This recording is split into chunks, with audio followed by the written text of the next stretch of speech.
আসসালামু আলাইকুম সুপ্রিয় দর্শক, আগামীকাল মঙ্গলবার 9 জুন এই মুহূর্তে আবহাওয়ার পূর্বাভাসে বলা হয়েছে আগামী 72 ঘন্টার মধ্যে দেশের উত্তরাঞ্চলের জেলাগুলোর উপর দেয়ার চেয়ে বাড়ি থেকে অতি ভারী বৃষ্টিপাত, সঙ্গে কোথাও কোথাও ঘন্টায় 40 থেকে 50 কিলোমিটার বেগে দমকা জোড়া হাওয়া বয়ে যাওয়ার সম্ভাবনা রয়েছে। এছাড়া দেশের বিভিন্ন অঞ্চলে বিক্ষিপ্ত বজ্রসহ বৃষ্টিপাতের সম্ভাবনা রয়েছে। উত্তর পূর্ব সিলেট বিভাগের কয়েকটি অঞ্চলে তীব্র বজ্রসহ বৃষ্টিপাতের লাল সতর্কতা জারি করা হয়েছে বাংলাদেশ আবহাওয়া অধিদপ্তর থেকে। এদিকে আজ ভোর সকাল থেকে দেশের দক্ষিণাঞ্চলে সক্রিয় হয়েছে মেঘবৃষ্টি। বিশেষ করে দক্ষিণাঞ্চলে শুরু হলো বর্ষাকালের ভারী বৃষ্টিপাত ভোর সকাল থেকে কক্সবাজার উপকূলীয় অঞ্চলে দেখা গেছে। তো আজও আগামীকাল পরবর্তী 72 ঘন্টায় এবং আগামী এক সপ্তাহ পর্যন্ত বাংলাদেশের কোন কোন জেলাগুলোর আবহাওয়া কেমন থাকবে, কোন কোন জেলাগুলোর উপর ঝড় বৃষ্টি, নিম্নচাপ এবং কালবৈশাখীর সতর্কতা রয়েছে তা জানিয়ে দেব ভিডিওটির মাধ্যমে। জানতে হলে ভিডিওটি শেষ পর্যন্ত দেখবেন। ভালো লাগলে লাইক করে চ্যানেলটি সাবস্ক্রাইব করে পাশের বেল বাটনে ক্লিক করে রাখবেন। আর ভিডিওটি আপনি কোন জেলা থেকে লাইভ দেখছেন অবশ্যই কমেন্ট করে জানিয়ে দিবেন। প্রথমে সরাসরি আমরা দেখে নেব আজকের উপগ্রহ রাডার স্যাটেলাইট ইমেজ। বর্তমান দেখতে পাচ্ছি কক্সবাজার উপকূলীয় অঞ্চলে আকাশ একদম মেঘলা অবস্থা রয়েছে। বর্তমান আপনারা দেখতে পাচ্ছেন এদিকে টেকনাফ, কক্সবাজার, উখিয়া, সেন্টমার্টিন আকাশ একদম মেঘলা। চট্টগ্রাম বিভাগের বেশিরভাগ এলাকায় আকাশ একদম মেঘাচ্ছন্ন অবস্থা রয়েছে এবং ভোর সকাল থেকে কক্সবাজার এবং টেকনাফ, এখানে উখিয়া, সেন্টমার্টিন বেশ কিছু এলাকায় হালকা থেকে মাঝারি ধরনের বৃষ্টিপাত হচ্ছে। চট্টগ্রাম বিভাগের কিছু কিছু এলাকায় বৃষ্টিপাত হচ্ছে, তবে উত্তরাঞ্চলে আকাশ মেঘলা থাকলেও বৃষ্টিপাত হতে দেখা যায়নি। এদিকে মতিরহাট, বরগুনা, ঝালকাঠি, পটুয়াখালী, খুলনা বিভাগের দক্ষিণাঞ্চলেও কিন্তু হালকা মাঝারি ধরনের বৃষ্টিপাত হচ্ছে। আকাশ একদম মেঘাচ্ছন্ন অবস্থা রয়েছে বর্তমান। এছাড়া এদিকে ঢাকা সহ টাঙ্গাইল, রাজশাহী, বগুড়া, ময়মনসিংহ, রংপুর, এদিকে দিনাজপুর এবং দেখুন উত্তরবঙ্গের জেলাগুলোর উপর আকাশ আংশিক মেঘলা সহ পরিষ্কার রয়েছে। সিলেট বিভাগের বেশ কিছু অঞ্চলে আকাশ কিছুটা মেঘাচ্ছন্ন অবস্থা রয়েছে। দু এক অঞ্চলে বজ্রসহ বৃষ্টিপাত হতে দেখা যাচ্ছে। এছাড়া বাকি এলাকায় আপাতত আকাশ পরিষ্কার রয়েছে। পশ্চিমবঙ্গের আকাশও কিন্তু প্রায় একদম পরিষ্কার রয়েছে। এদিকে কলকাতা বা আশেপাশে অঞ্চলে আকাশ একদম মেঘলা অবস্থা রয়েছে। বিশেষ করে এদিকে পেনিং, তারপর হলদিয়া এই এলাকার দিকে কালীগঞ্জ, এদিকে আকাশ মেঘলা অবস্থা রয়েছে। কলকাতা, তারপর তমলুক, হাবড়া, এখানে বেশ কিছু অঞ্চলে আকাশ বর্তমান একদম মেঘলা অবস্থা রয়েছে। তো কেমন থাকতে চলছে পরবর্তী 24 থেকে 48 ঘন্টার আবহাওয়া আজও আগামীকাল এবং পরবর্তী এক সপ্তাহ পর্যন্ত কোন কোন জেলাগুলোর উপর কীরকম বৃষ্টিপাত হওয়ার সম্ভাবনা রয়েছে আসুন এক নজরে সরাসরি লাইভ স্ক্রিন থেকে আমরা দেখিনি। আজ বিশেষ করে আগামীকাল মঙ্গলবার 9 জুন বৃষ্টিপাতের সম্ভাবনা দেখা যাচ্ছে প্রথমে দেশের উত্তরাঞ্চল জুড়ে।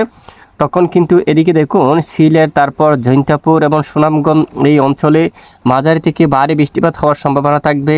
তারপর রয়েছে জকিগঞ্জ, বড়লেখা, এখানে রয়েছে বিশেষ করে বদরপুর এই এলাকার দিকে, তারপর সুনামগঞ্জ, জামালপুর, তারপর এদিকে কলমাকান্দা, বাগমারা, রানীনগর, এখানে বেশ কিছু এলাকায় তীব্র বজ্রসহ একেবারে মাঝারি থেকে ভারী বৃষ্টিপাত হওয়ার সম্ভাবনা দেখা যাচ্ছে। এছাড়া বাকি অঞ্চলে আকাশ আংশিক মেঘলা সহ পরিষ্কার থাকার সম্ভাবনা রয়েছে। এছাড়া মঙ্গলবার 9 জুন এদিকে বাংলাদেশের বিশেষ করে খুলনা বিভাগের এদিকে বৃষ্টিপাত হতে পারে। সাতক্ষীরা, হাবড়া, তারপর শীতলমারি, নড়াইল, জয়সুর, এছাড়া এদিকে মাদারীপুর, ফরিদপুর এবং মানিকগঞ্জ, ঢাকা বিভাগের অনেক অঞ্চলে তীব্র বজ্রসহ হালকা থেকে মাঝারি ধরনের বৃষ্টিপাত হওয়ার সম্ভাবনা থাকবে। এদিকে রয়েছে দিনাজপুর, রংপুর, নীলফামারী, ঠাকুরগাঁও, তারপর এদিকে রায়গঞ্জ অঞ্চল, তারপর এদিকে কৃষ্ণাগঞ্জ, পঞ্চগড় এই অঞ্চলে, তারপর এখানে আরও বেশ কিছু অঞ্চলে হালকা মাঝারি বজ্রসহ বৃষ্টিপাত হওয়ার সম্ভাবনা থাকবে। এরপরে চলে যাব বুধবার 10 তারিখের আবহাওয়ার আপডেটে। আগামী 10 তারিখ বিশেষ করে বেশ কিছু এলাকায় মাঝারি থেকে ভারী বৃষ্টিপাতের সম্ভাবনা রয়েছে।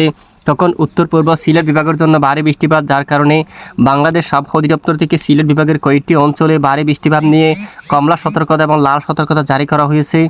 জৈন্তাপুরের দিকে সিলেট, বড়লেখা, এখানে সুনামগঞ্জ, মৌলভীবাজার সহ হবিগঞ্জ, কিশোরগঞ্জ, নেত্রকোনা, ময়মনসিংহ সহ এখানে বেশ কয়েকটি অঞ্চলে একেবারে মাঝারি থেকে তীব্র বজ্রসহ ভারী বৃষ্টিপাত হওয়ার সম্ভাবনা থাকবে। আগামীকাল বুধবার, বিশেষ করে আগামী বুধবার 10 জুন এই বৃষ্টি বলে শুরু হতে পারে দেশের উত্তর পূর্ব সিলেট বিভাগের বেশিরভাগ অঞ্চলে। তখন বৃষ্টিপাত চলাকালীন সময় দেশের অন্যান্য জেলাগুলোর আকাশ আংশিক মেঘলা থাকতে পারে। রংপুর, বগুড়া, এদিকে রাজশাহী আকাশ প্রায় মেঘলা থাকতে পারে।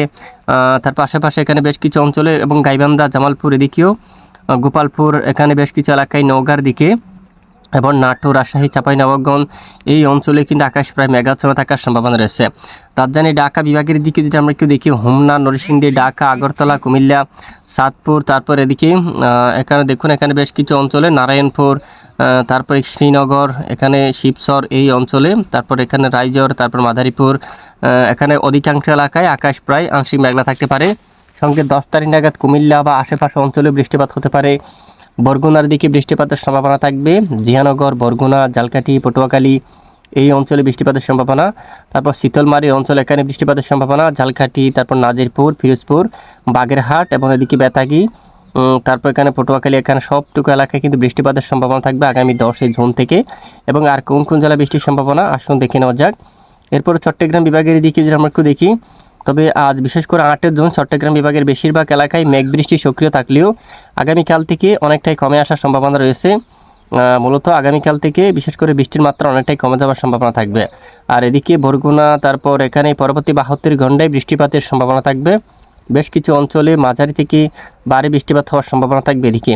আর পশ্চিমবঙ্গের আকাশের দিকে যদি আমরা একটু দেখি, বেশ কিছু এলাকায় আকাশ প্রায় আংশিক মেঘলা সহ পরিষ্কার থাকতে পারে। পশ্চিমবঙ্গের আকাশে বিশেষ করে মঙ্গলবার দেখুন 9 জুন বেশিরভাগ এলাকায় আকাশ আংশিক মেঘলা সহ পরিষ্কার থাকবে। কিছু কিছু এলাকায় বিকেলের মধ্যে বজ্রসহ বিক্ষিপ্ত আকারে বৃষ্টিপাত হওয়ার সম্ভাবনা থাকবে। এরপরে একটি মেঘ সরাসরি ধীরে ধীরে বাংলার দিকে প্রবেশ করে কলকাতা সহ এখানে খুলনা, ঝিনাইদহ, ঢাকা, চাঁদপুর এখানে বেশিরভাগ এলাকায় আঘাত আনতে পারে এবং বেশিরভাগ এলাকায় এখানে মাঝারি থেকে একেবারে ভারী বৃষ্টিপাত শুরু হওয়ার সম্ভাবনা থাকবে।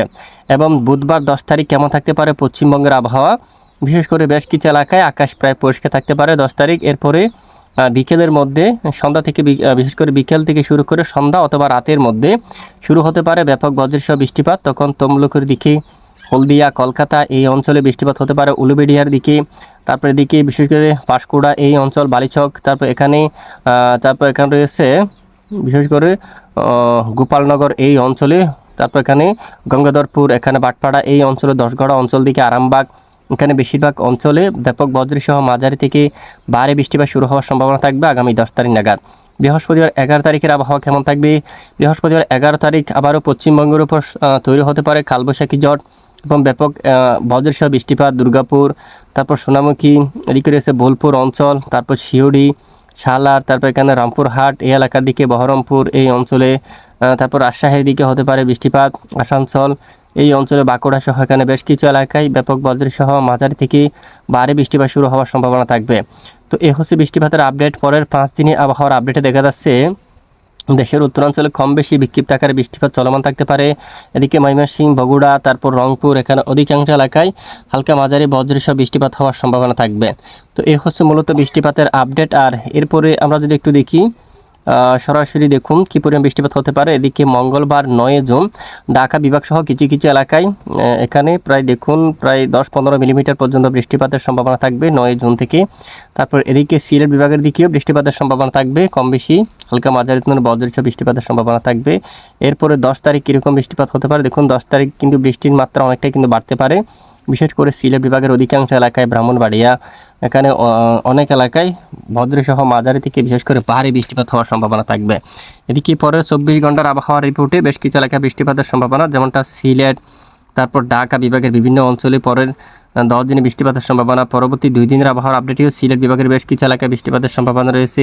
ইতিমধ্যে আমরা সরাসরি চলে আসলাম তাপমাত্রার আপডেটে। দেশের কোন কোন জেলাগুলোর উপর কীরকম তাপমাত্রার সম্ভাবনা রয়েছে আগামীকাল মঙ্গলবার 9 জুন থেকে। দুপুর থেকে যদি আমরা একটু দেখি, ঢাকা বিভাগের দিকে সর্বোচ্চ তাপমাত্রা দেখা যাচ্ছে প্রায় 29 ডিগ্রি সেলসিয়াস, এদিকে তাপমাত্রা অনেকটাই কম। চাঁদপুর, তারপর বাংলাদেশের অন্যান্য জেলাগুলোর উপর ভোলা, বরিশাল এখানে প্রায় 31 ডিগ্রি সেলসিয়াস তাপমাত্রা থাকবে। জিয়ানগর, বরগুনা এদিকে 33 ডিগ্রি সেলসিয়াস পর্যন্ত সর্বোচ্চ তাপমাত্রা থাকার সম্ভাবনা।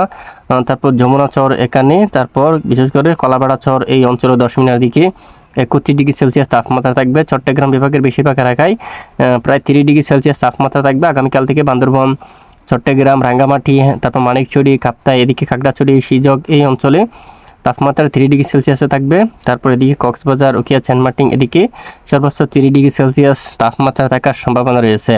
সবচেয়ে বেশি তাপমাত্রা দেখা যাচ্ছে যশোরের দিকে, ঝিনাইদহ, চুয়াডাঙ্গা এদিকে এবং এদিকে করিমপুর অঞ্চল, পাবনার দিকে প্রায় 37 ডিগ্রি সেলসিয়াস। রাজশাহীর আশেপাশে চাঁপাইনবাবগঞ্জ প্রায় 38 ডিগ্রি সেলসিয়াস পর্যন্ত তাপমাত্রা থাকার সম্ভাবনা। তীব্র ব্যবসা গরম অনুভূত হতে পারে বেশ কিছু এলাকায়, এখানে বগুড়া, ইসলামপুর, তারপর এখানে ফুলচড়ি, বাহাদুরবাদ, গাইবান্ধা, তারপর দিকে ঘোড়াঘাট এই অঞ্চলে 33 ডিগ্রি সেলসিয়াসের তাপমাত্রা থাকার সম্ভাবনা। বগুড়ার দিকে প্রায় 35 ডিগ্রি সেলসিয়াস পর্যন্ত তাপমাত্রা থাকার সম্ভাবনা রয়েছে। রংপুরের দিকে প্রায় 33 ডিগ্রি সেলসিয়াসের তাপমাত্রা থাকবে। দিনাজপুর, ঠাকুরগাঁও, নীলফামারী এদিকে রয়েছে পঞ্চগড়, তারপর এখানে মেখলিগঞ্জ, তারপর এখানে দিনহাটা এই অঞ্চলের তাপমাত্রা দেখুন প্রায় 33 ডিগ্রি সেলসিয়াস পর্যন্ত সর্বোচ্চ তাপমাত্রা থাকার সম্ভাবনা রয়েছে। ময়মনসিংহ বিভাগের দিকে সর্বোচ্চ 32 ডিগ্রি সেলসিয়াস তাপমাত্রা থাকবে। তারপর এদিকে নেত্রকোনা, কিশোরগঞ্জ, বালুকা এখানে 32 ডিগ্রি সেলসিয়াস থাকবে। তারপর দিরাই, সুনামগঞ্জ, সিলেট এখানে 30 ডিগ্রি সেলসিয়াসের তাপমাত্রা থাকবে। মৌলভীবাজার, বড়লেখা, জৈন্তাপুর এখানে প্রায় 29 ডিগ্রি সেলসিয়াস পর্যন্ত সর্বোচ্চ তাপমাত্রা থাকার সম্ভাবনা রয়েছে। আপাতত বঙ্গোপসাগরে কীরকম থাকতে পারে ইতিমধ্যে চলে যাব আমরা বায়ুর জাপটা মোড়ে। বর্তমান যদি বঙ্গোপসাগরের দিকে যদি আমরা একটু নজর করি, আপাতত স্বাভাবিক অবস্থা রয়েছে, তবে বিশেষ করে বঙ্গোপসাগরে সক্রিয় হয়েছে মৌসুমী অক্ষরেখা, যার প্রভাবে উত্তাল রয়েছে বঙ্গোপসাগর। ইতিমধ্যে দেখা যাচ্ছে উপকূলবর্তী জেলাগুলোর উপর ঘন্টায় প্রায় 40 কিলোমিটার বেগে দমকা বাতাস বইতে পারে আগামীকাল থেকে। আবারও বিশেষ করে চট্টগ্রাম বিভাগের উপকূলীয় এখানে কক্সবাজার, কুতুবদিয়া এদিকে রয়েছে বিশেষ করে দেখুন হাতিয়া দ্বীপ অঞ্চল, হাতিয়া, মনপুরা, তারপর নিজুম দ্বীপ এই অঞ্চলে ঘন্টায় প্রায় 50 কিলোমিটার বেগে দমকা বাতাস বইতে পারে। স্বর্ণদ্বীপ, তারপর এখানে সোমদ্বীপ, তারপর হাতিয়া এখানে উড়িরসর এই অঞ্চলে ঘন্টায় 48 কিলোমিটার বেগে দক্ষিণ দিক থেকে দমকা বাতাস প্রবাহিত হতে পারে। মিরসরাই, তারপর বসুরহাট এই অঞ্চলে, ফেনী, নোয়ালখালী এখানে বেশ কিছু এলাকায় ঘন্টায় 40 কিলোমিটার বেগে দক্ষিণ দিক থেকে বাতাস প্রবাহিত হতে পারে এবং সমুদ্র কিছুটা উত্তাল থাকতে পারে।